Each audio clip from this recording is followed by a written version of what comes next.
everyone, welcome back to Relax with Animal Facts.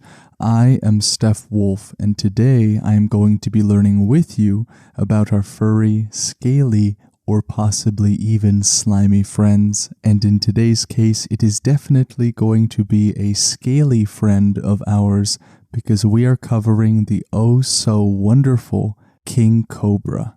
This, of course, is a very special listener episode dedicated to Remy, Josh, Benjamin, and Mira.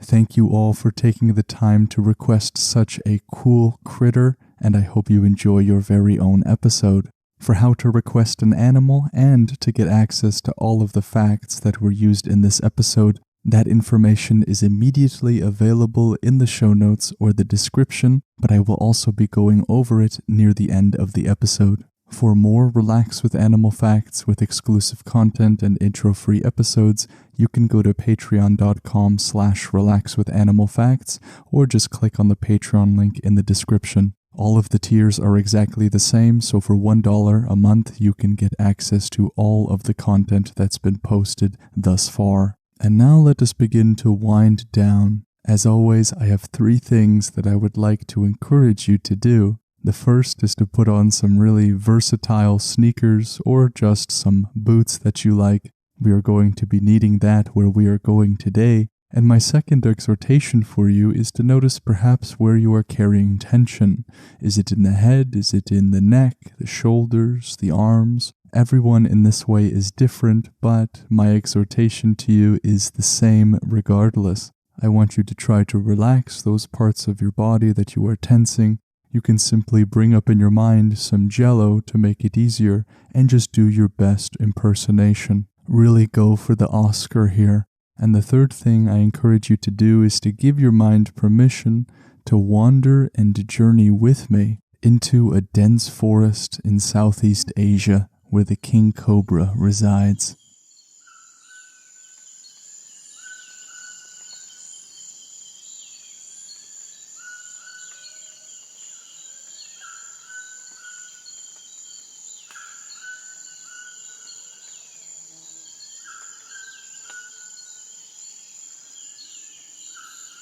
What we are listening to we may call the Forest Symphony Orchestra. Forests are some of the most noisy places in the world, but not noisy in the negative sense. It is like one song that continues day and night, where the day musicians go to sleep and the night musicians come right in to fill their place. So there is never a silent moment, but something like a continuous jazz improvisation session with all of the natural world. So in this lush greenery, we are not just here to listen to the music, but rather we are here to look for an amazing creature. Before we're able to even lay our eyes on one, let's first go through some general facts about them. The King Cobra is the common name of this creature, but the scientific name is Ophiophagus hana. The former name, Ophiophagus, doesn't just sound like it was named by Dr. Seuss, but it is derived from 2 Greek words that, when combined together, mean something like snake eating. The latter word, hana, is derived from the name of tree-dwelling nymphs that are present in Greek mythology. So when placed all together, Ophiophagus hana means something like snake-eating nymphs, or snake-eating tree-dwelling nymphs. And given their environment, which is densely forested areas, I would say this is a great distinction. It is also worth mentioning that hana in Hebrew means grace or graciousness. It seems to have been imported into Greek, into Latin, and now into English, where we have the name Anna, for example. So if we were to take the Hebrew sense, it could mean gracious snake eater. Either one for me is fair game. King cobras are reptiles. They are carnivorous, meaning that they do not spend their time eating any sort of plant material, but will prefer an exclusive diet of other animals. When you have a lot of king cobras together, they are known as quivers. A quiver like that on the back of an archer. I may make some speculation as to why, but it would be pure speculation. They will live to be about 20 years of age, around 13 feet long, and up to 20 pounds. And the reason we are here in this forest, in particular in Southeast Asia, is because the king cobra is endemic to Asia. So it prefers those thickly forested areas and can be found from India all the way throughout Southeast Asia. And the king cobra is, of course, a venomous snake. Now, it is not the most venomous, but it is indeed the longest venomous snake. Many species of snakes are venomous in the animal kingdom, but the king cobra doesn't take the silver or the bronze medal for this one. It is actually first place as regards length. An adult snake can be between 10 to 12 feet in length and weigh up to 20 pounds. And when the cobra performs its characteristic posturing where it stands upright, it will be eye level to the average human. Of course, we're speaking about averages here, but the longest king cobra ever recorded was 18 feet. If we compare that to a creature we have covered previously, the python, that longest king cobra would come in close, as the python can grow to be 20 feet long. But the python is not venomous. Those other larger non-venomous snakes will rely on other things to secure their prey. In the case of the anaconda, for example, instead of using venom, they will simply use constriction. So the king cobra seems to have the best of both worlds, not with constriction necessarily, but rather with its very long length.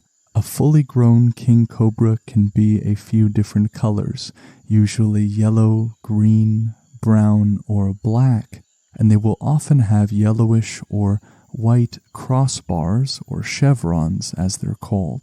Their bellies may be one in color, but sometimes they may also be decorated or adorned with those same crossbars. Their throat is often a light yellow or cream color. Now keep in mind that while we are walking through this forest, we have the privilege of seeing the colors that are on the underside of the king cobra, while also maintaining safety. If you ever run into one of these in the wild, it is best not to approach and try to see just what kind of color they sport when they do their posturing. Now, if we were to see a juvenile or a younger king cobra that is not fully grown, they will often be a jet black color with crossbars that are yellow or white that will overlay their body and their tail as well as on their head. Their fangs are about half an inch long, ranging from between 8 to 10 millimeters. A lesser known fact about these fangs is that they are angled backwards. So when the king cobra swallows its prey, those fangs are going to assist in pushing the prey deeper into their stomach. Now what the king cobra is best known for is its defense posture, in which it will produce this really unique hood that will encompass or surround its face. Now what allows the king cobra to do this flaring posture is not just its skin. It is a combination of rib bones and muscles that move and flex. And so when there is a threat, it can make itself appear bigger and more scary as they spread apart these ribs and fan out their hood as it hisses and looks you deep in the eyes. Its eyesight is better than most snakes. Snakes will rely oftentimes on their sense of taste, which is a form of smelling for them, in which they flick their tongue out and gather information about their environment. In the king cobra's case, it of course still does that, but its eyesight is better than the majority of snakes. It can see a human being from over 100 meters or about 330 feet away, and this good eyesight will serve a dual purpose. For one, it will allow them to be more proficient hunters, and two, it will allow them to escape danger before they even need to. Now, while we are able to see the king cobra very clearly here, they often spend their time in places with obscured vision.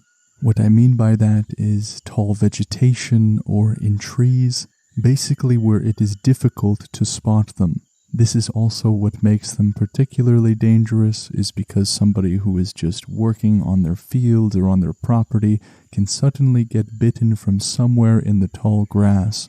But as we shall find out, the king cobra usually doesn't prefer to bite at all. But in addition to enjoying the tall grass, they can enjoy water, as they are very good swimmers. They can use it to escape dangerous situations or to cross somewhere to find food. And you can also find them in trees because they can climb. Hence the latter part of their scientific name, Hana, which refers to tree-dwelling nymphs in Greek mythology. They are, in fact, tree dwellers. Now, there may be some warning signs before you get too acquainted with the king cobra. They will use different tactics to defend themselves, and the vast majority of the time, the king cobra will prefer to simply run away rather than engage. They only strike when they truly feel threatened. Now, in addition to flaring their hood and standing up, making themselves look bigger, they will also let out a unique sound that is something like a groan. Snakes in general are mostly known for their hissing sounds, and the cobra will indeed let out a hiss, but in addition to that groan. The groan just means get away or I am going to strike quickly. Their hiss is said to also be of a deeper kind, so much so that it may be compared to a dog's growl rather than to the majority of other snakes. They fill up their lungs and slowly exhale, and that air is pushed through these tiny holes in the trachea that are being resonated by the lungs, and it produces that low-pitched noise that sounds like a dog growl. And so if you are in the area of India or some forest in Southeast Asia, hearing something that sounds like a dog growling may be a sign that you ought to get out of there. Now, in the case where the king cobra feels truly threatened and it actually does lash out, it will bite, and it will bite with those fangs that deliver venom. The venom comes from glands that are actually attached to the fangs themselves. There is a small muscle that will flex and actually force the venom through the hollow fangs into whatever it has bitten. We can imagine that small muscle working something like if we had a straw full of liquid and we were to pinch the straw and move it to the end, as all the liquid is forced out of that hollow little container. And so it is with the fangs of the king cobra. Now, their venom contains neurotoxins, which will stun the prey's nervous system. Now, a neurotoxin is anything that directly affects the nervous system. This is over against something like a hemotoxin, which affects mainly the bloodstream and are found in many kinds of rattlesnakes and vipers. And their venom is so toxic that even an animal like an elephant can die in several hours after being bitten. It acts like a paralytic for breathing. And so when prey is bitten by the king cobra, it will take only a couple of minutes for them to stop breathing completely. The toxins will then begin to digest the paralyzed victim, and it will allow the cobra to swallow their prey whole without much trouble. Now, while their venom is indeed a deadly neurotoxin, it is not all bad. Researchers in the United States have been really studying the cobra's venom, and they have made remarkable pain relievers that are used for severe arthritis or for other such conditions. Now, their former Latin name or scientific name is Ophiophagus, which means snake-eating or snake-eater. And the reason they are called this is because they are indeed cannibalistic. Their diet consists mainly of other snakes. Whenever they happen to come past a bird, a rodent, some kind of small animal, they will eat that too, but they much prefer more of their own kind. Like most other snakes, their jaws have the ability to really open and stretch wide to swallow their prey whole.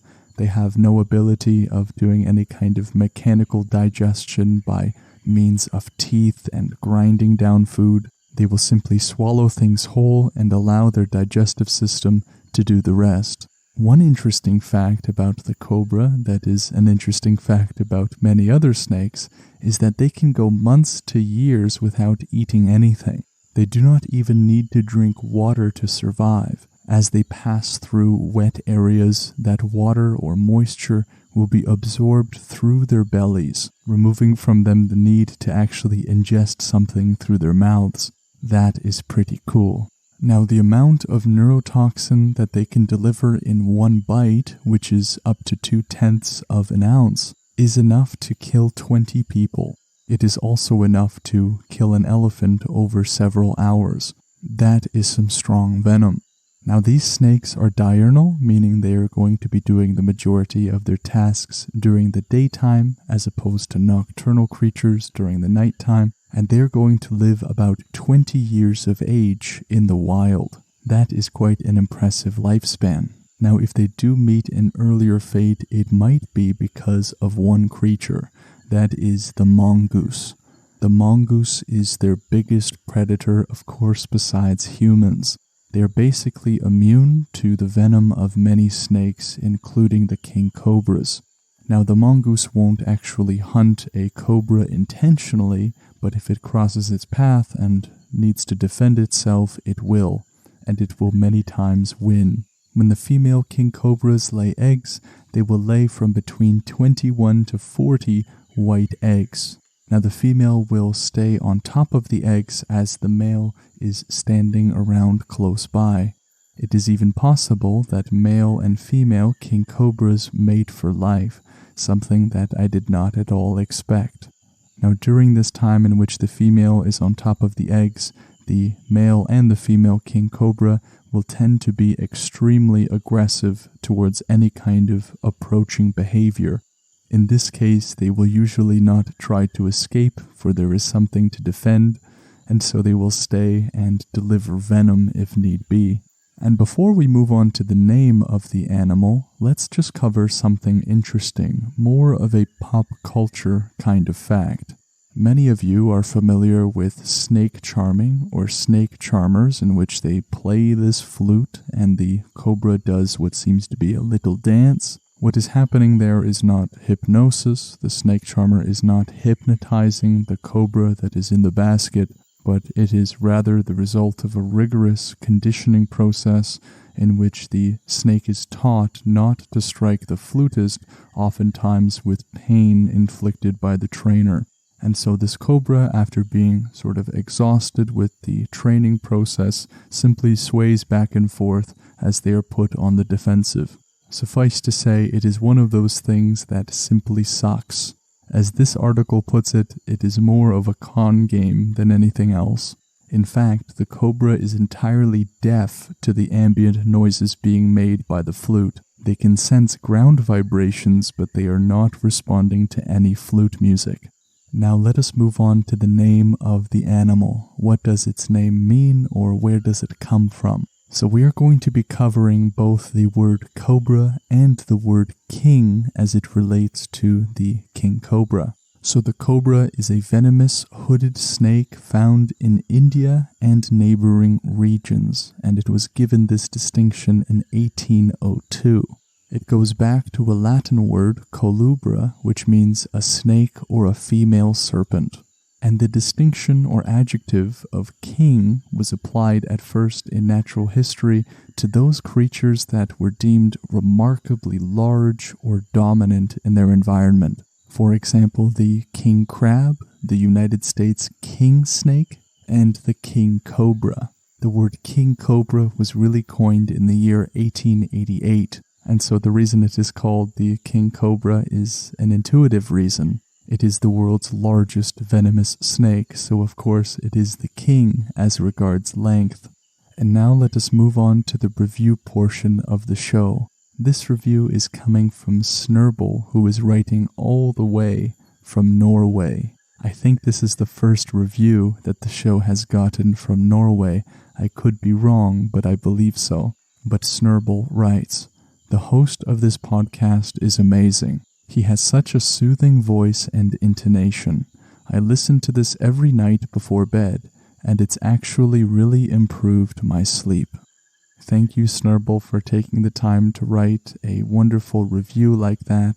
I am so glad that you enjoy the show and that it has legitimately helped you sleep.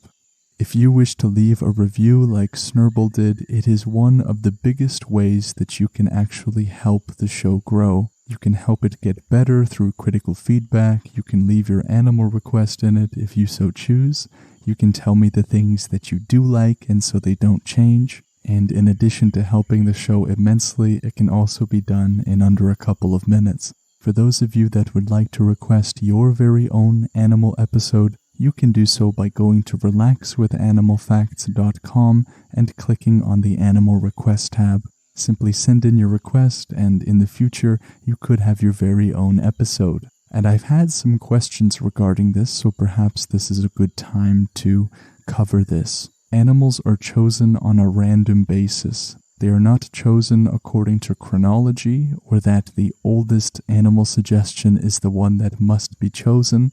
All animal requests, old and new, are equally likely to be chosen. That means if you request an animal tomorrow, it might be the next episode, or it might be an episode in a few months. Simply enjoy all the episodes and be happily surprised when you see your very own. If you want to reach out to the show for any other reason, you can do so by sending a message to Relax with Animal Facts on Instagram or to relaxwithanimalfacts@gmail.com.